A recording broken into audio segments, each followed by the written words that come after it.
It was the kind of afternoon that felt almost sacred. The late summer sun painted the water with streaks of gold, the air held the faint smell of pine and freshwater, and the only sound was the gentle lapping of waves against the dock. Marcus Hayes stood at the edge of the pier, his hand steady on the rope as he tied his small fishing boat to its place. For him, this lake was not just water and land, it was history, legacy, and a promise kept. His grandfather had bought this entire stretch of water decades ago, at a time when black men were rarely allowed to own much of anything in certain parts of America, let alone a lake. Owning it was an act of quiet rebellion, a declaration of dignity, and Marcus had grown up knowing the weight of that inheritance.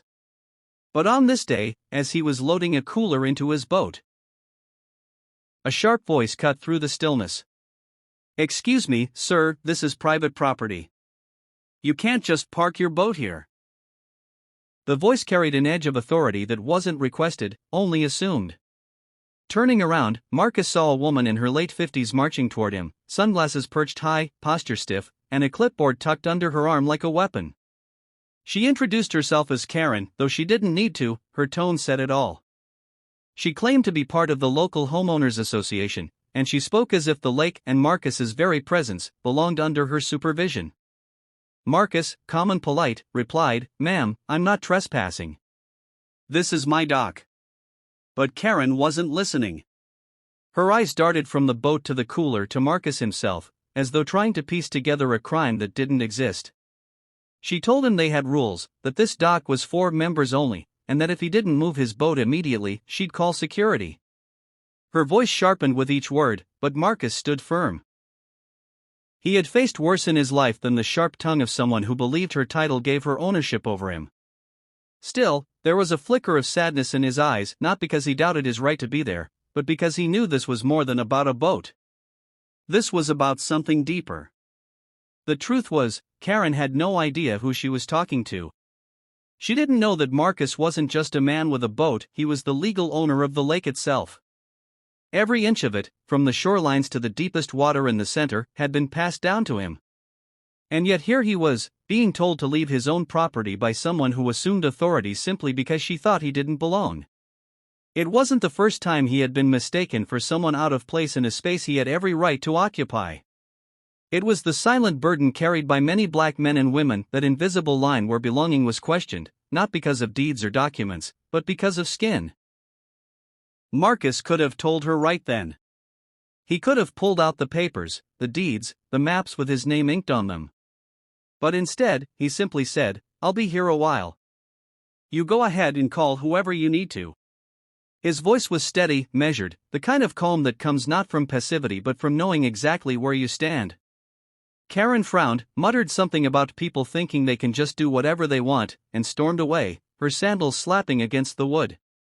By the time she returned with two other HOA members, a man in a polo shirt and another woman holding a binder, the air around the dock felt heavier. They stood together, a united front of polite hostility, asking Marcus once again to leave. He looked at them for a long moment before speaking. "Tell me," he said, "how long has your fishing club been meeting here?" The question caught them off guard. The man in the polo shirt answered proudly. "Decades," he said, long before any of them had even moved into the neighborhood. It was their tradition, their weekend ritual, their place. Marcus nodded slowly, as if committing every word to memory. "Interesting," he replied, "because in all those decades, not one of you ever thought to ask the owner's permission to use this lake." The man frowned. "The HOA manages this property," he insisted. Marcus's lips curved into the faintest smile, the kind of smile that holds no joy, only certainty. "No," he said softly. "You manage the land around the lake. But the lake itself? That's mine. Every drop of it." Silence.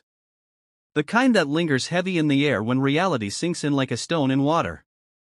They stared at him, blinking, searching for some flaw in his words.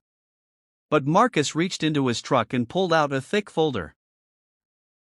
Inside was the deed, signed by his grandfather, notarized decades ago, and passed down through the generations. His name was there in black ink, undeniable, immovable. He placed the papers on the dock and let the wind ruffle the corners. Karen's mouth opened and closed without sound. She glanced at the others, searching for backup, but found none. Marcus didn't raise his voice. He didn't need to. His presence, his truth, and his history spoke louder than anything she could say. In that moment, the power she thought she had over him crumbled into dust. And yet Marcus wasn't done.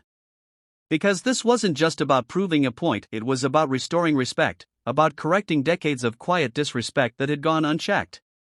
He told them, clearly and without hesitation, that the fishing club's access to the lake was revoked, effective immediately. No more weekend gatherings. No more fishing without permission. If they wanted to use his lake, they could come to him respectfully and request access like anyone else. The look on their faces was a mixture of shock and disbelief. But underneath it all was something else, the dawning realization that their assumptions had blinded them to reality.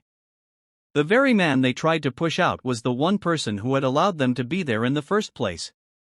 As Marcus turned back to his boat, he felt no need for grand speeches or gloating. Justice didn't always need to roar, sometimes it spoke in the quiet firmness of boundaries reclaimed. And as the sun dipped lower in the sky, the golden light seemed to shimmer a little brighter across the lake, as if honoring the man who refused to be moved, not by ignorance, not by arrogance, and certainly not by prejudice. What Karen and the HOA learned that day was something that should never have needed teaching. Dignity does not ask for permission, and ownership is not always marked by who shouts the loudest, it's proven by truth that can't be erased. Word traveled faster than Marcus expected. By the following weekend, the entire neighborhood seemed to know what had happened at the dock. Some whispered in hushed tones at the corner store, others exchanged glances as Marcus walked by. It wasn't anger that followed him, it was something more complicated. For some, it was embarrassment, for others, reluctant respect. But there was also resentment. When power shifts hands, especially from those who have quietly held it for years to the person they least expected, it stirs the kind of discomfort that makes people rethink their place in the world. Marcus didn't care for gossip. He went about his week as he always did, maintaining the property, checking the water levels, tending to the small cabin his grandfather had built with his own hands. Every plank of that cabin was a story. Every nail hammered in with intention. And it was there, in that quiet space, that Marcus felt the full weight of what had happened. He wasn't just defending a piece of property.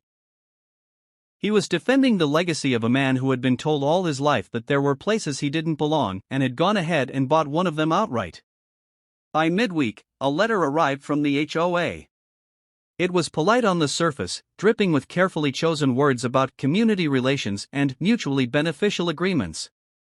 But between the lines, Marcus could see it, they wanted to negotiate their way back into his good graces without admitting fault. They offered to pay a maintenance fee for the club to continue using the lake. They framed it as a partnership, but Marcus knew what it really was, an attempt to maintain their comfort without addressing the root of the disrespect. He didn't respond immediately.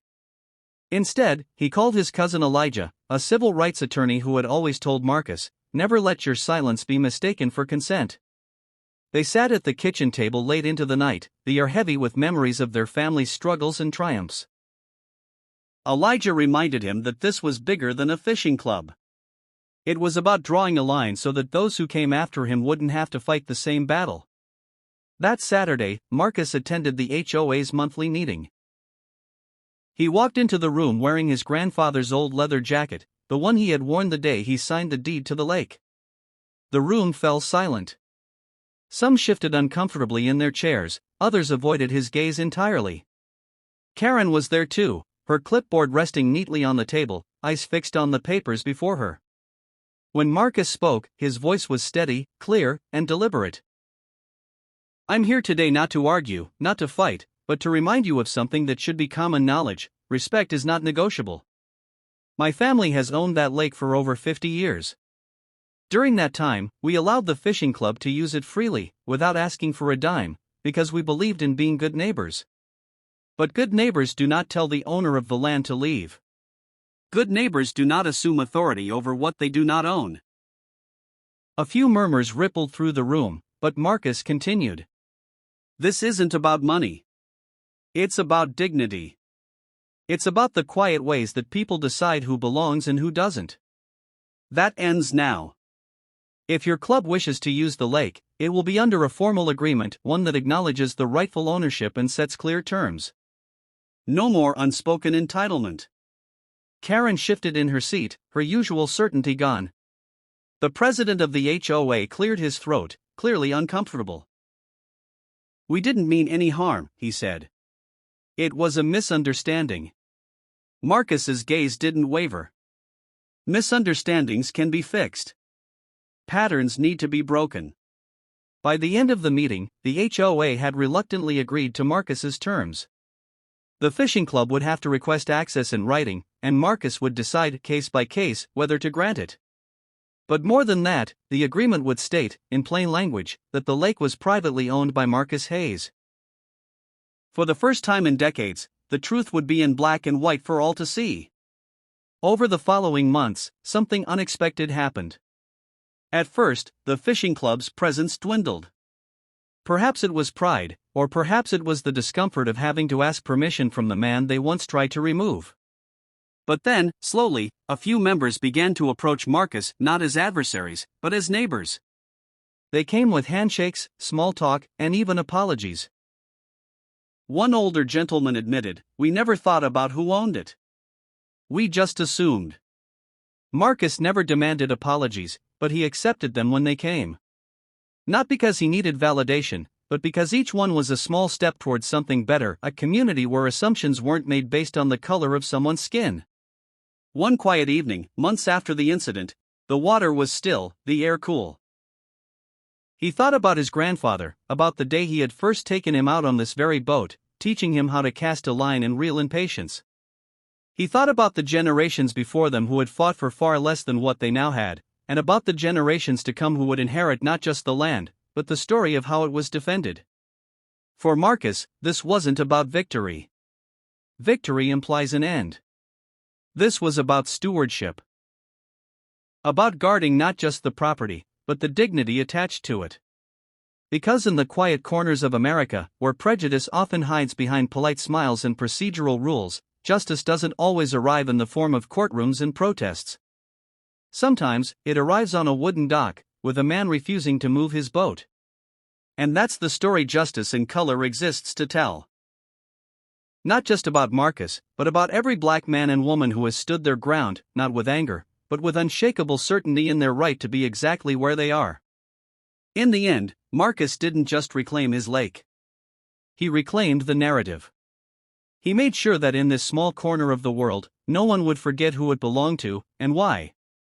The sun dipped low behind the tree-line, image 9, and the lake reflected its deep orange glow. Marcus smiled. Not at the memory of confrontation, but at the peace that followed it. Because peace, when built on respect, is the kind that lasts.